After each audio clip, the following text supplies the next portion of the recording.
Alors, pour déjà trouver le formulaire, vous pouvez aller sur le site de ppaq.ca, dans l'onglet contingent acéricole, que vous soyez en démarrage ou en agrandissement. Là, on va voir ceux qui sont en démarrage.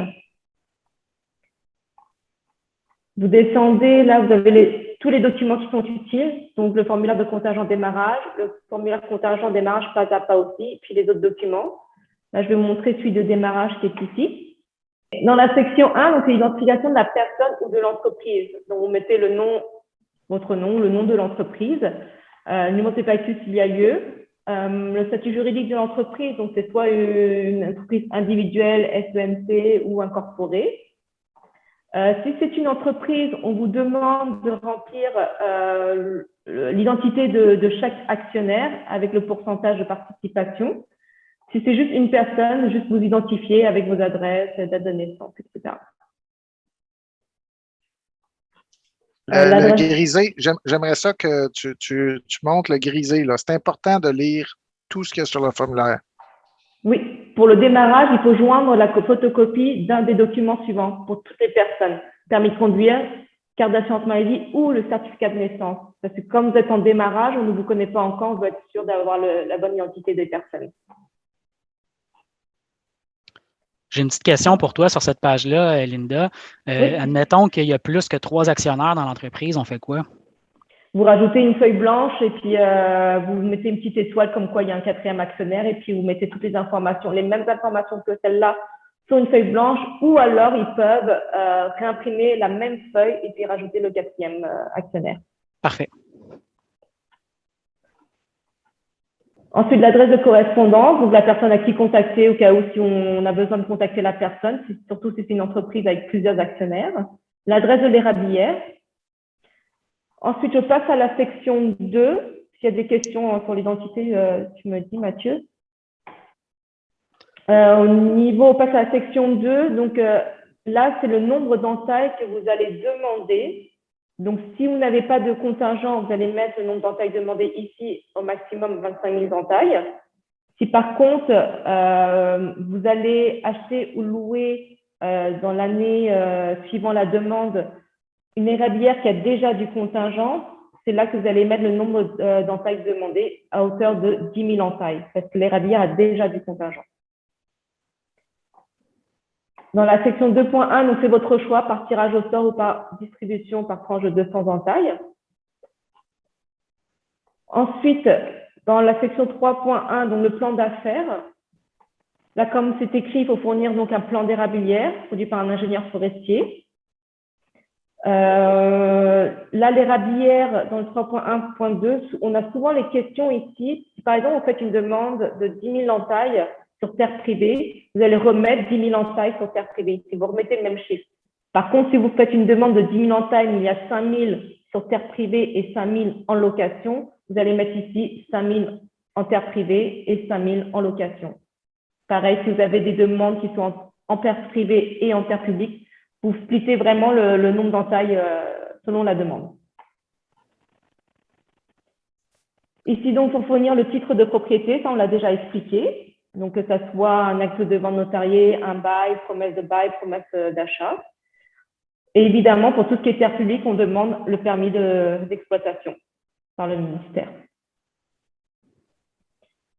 Là, pour la description du projet de démarrage, donc ici, nous dire si c'est une nouvelle érablière, si c'est une érablière déjà du contingent ou une érablière déjà en exploitation sans contingent, avec le rendement que vous espérez, sachant que le rendement de référence quinquennale est de 3,29 cette année. Puis peut-être juste remonter, Mathieu, juste remonter, là. Tu sais, quand je disais on va pouvoir utiliser notre rendement, là, nombre d'entailles déjà en exploitation, là, ben, on va le voir en fonction de c'est quoi votre projet, puis c'est quoi qui reste comme investissement à faire. Là. Puis vous allez voir un petit peu plus bas, je laisse Linda continuer. Là. Oui, pour la description donc, de la situation de votre projet, donc vraiment mettre, si par exemple vous êtes déjà une érablière en exploitation, mettre les investissements que vous avez déjà faits avec la date et puis une approximation des dépenses. Si par contre vous avez des investissements futurs à mettre, vous pouvez mettre donc la date et puis les investissements que vous allez faire, et c'est là qu'on aurait besoin d'une preuve de financement, comme quoi vous avez les fonds pour pouvoir financer toutes ces dépenses-là futures. Donc, comme on avait dit, si c'est une érablière déjà en opération, mettre juste toutes les dépenses que vous avez déjà faites, et puis là, on va bien voir que vous êtes déjà en opération s'il n'y a pas besoin de preuve de financement. Ici, dans cette section-là, 3.2.3, il s'agit de votre eau d'érable, donc soit vous le transformez en sirop d'érable, soit vous le faites en bouillage à forfait, soit c'est une vente d'eau. Mode de commercialisation. Il peut y avoir plusieurs, vous pouvez faire du sirop d'érable et aussi faire du bouillage à forfait, je suppose. On peut faire en plusieurs. Ah non, c'est soit l'un, soit l'autre. Excusez-moi. Par contre, c'est pour le 3.2.4, le mode de commercialisation, soit en vrac, soit vente au détail par intermédiaire, là où vous pouvez aussi cocher les deux. Donc là, comme expliqué, le financement, donc une preuve de financement. Donc, vous avez déjà montré donc, les lettres, l'exemple de lettres que vous pouvez trouver dans la foire aux questions. Il y a des liens qui montrent des preuves de financement qui sont acceptables et non acceptables. Pour que tout ce qui est formation, expérience, pour ceux qui ont des diplômes en acériculture, on vous demande de nous envoyer une photocopie. Pour ceux qui n'en ont pas, juste une belle description de votre expérience au niveau de la sériculture, tout ce que vous avez déjà fait, ce que vous savez faire, vraiment nous montrer l'intérêt pour le projet, ça va suffire pour l'expérience.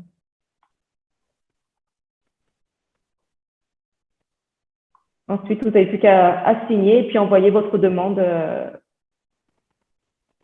à cette adresse-là ou à l'adresse courriel ppaq.contingent@upa.qc.ca.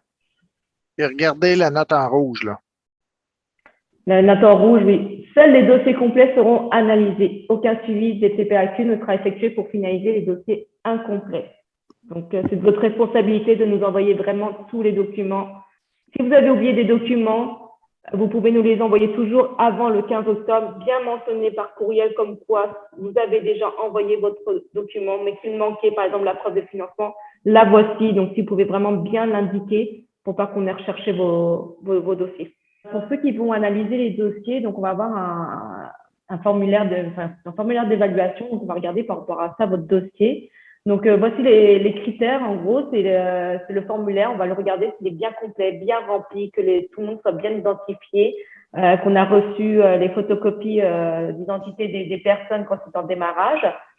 Donc, si vous êtes accepté, si tout est beau, donc ça c'est oui. Mais par contre, s'il manque des informations, là, vous êtes refusé tout de suite. Ou s'il manque tout simplement le formulaire, c'est refusé tout de suite. Le deuxième critère, c'est le plan d'érablière. Comme on vous a dit, il faut nous fournir le plan d'érablière.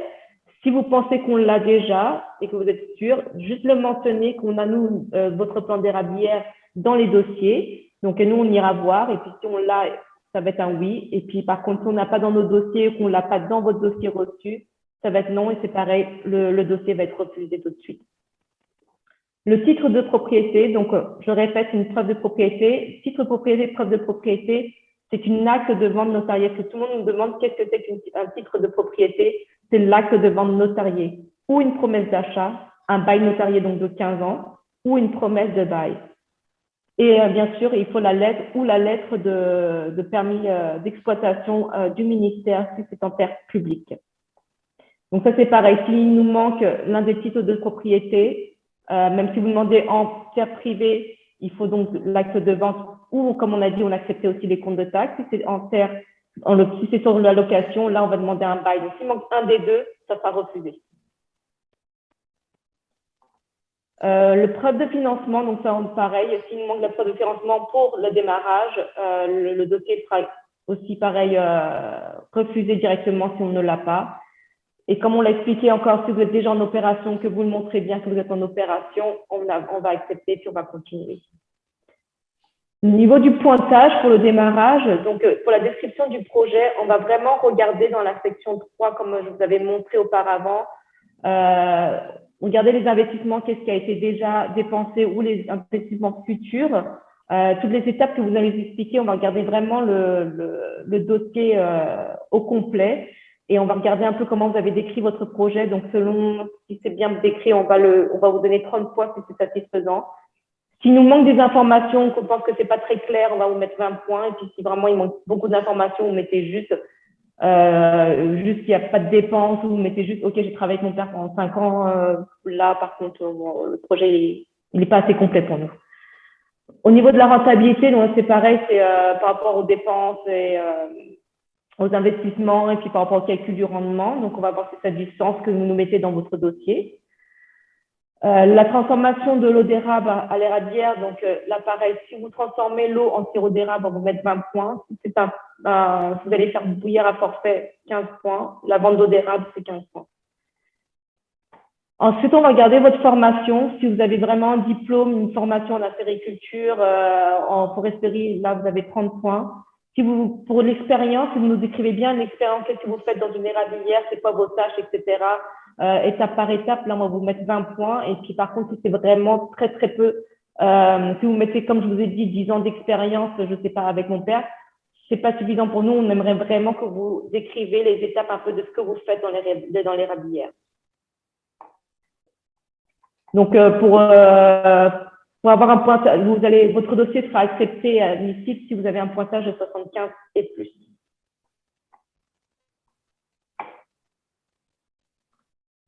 Est-ce qu'il y a des questions sur le formulaire d'analyse? Puis, tu sais, je rajoute là, si on prend le temps de bien remplir le formulaire, qu'on prend notre demande au sérieux, c'est facile d'aller chercher le 75 points. Ce n'est pas une grille qui est très contraignante, là. Puis avant d'envoyer ma demande, là, je regarde cette analyse-là, puis là, je regarde l'identification du demandeur. Je suis correct. OK, oui. Mon plan d'érablière, il est là, oui. Mes titres de propriété, j'ai ma promesse de bail pour tous les lots, oui, c'est beau. Ma preuve de financement. Je paye sur scène, j'envoie ça, puis je suis confiant.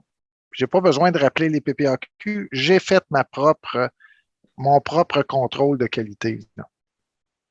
Puis de toute façon, on s'attend de recevoir entre 2000 et 3000 demandes. On n'aura pas le temps de vérifier les dossiers des producteurs, de dire ah ben finalement, il te manque ça, finalement, il te manque ça. Là. Quand on a fait la demande de changement réglementaire, ben, on voulait des projets qui étaient sérieux. Puis c'est pour ça que les documents qu'on vous présente là font partie intégrante du règlement, sont inclus dans le règlement. Ça fait que nous, on est obligé d'appliquer ce règlement-là, mais on prend le temps de faire des conférences comme ça pour vous donner le plus d'informations pour que vous soyez en mesure de bien les compléter.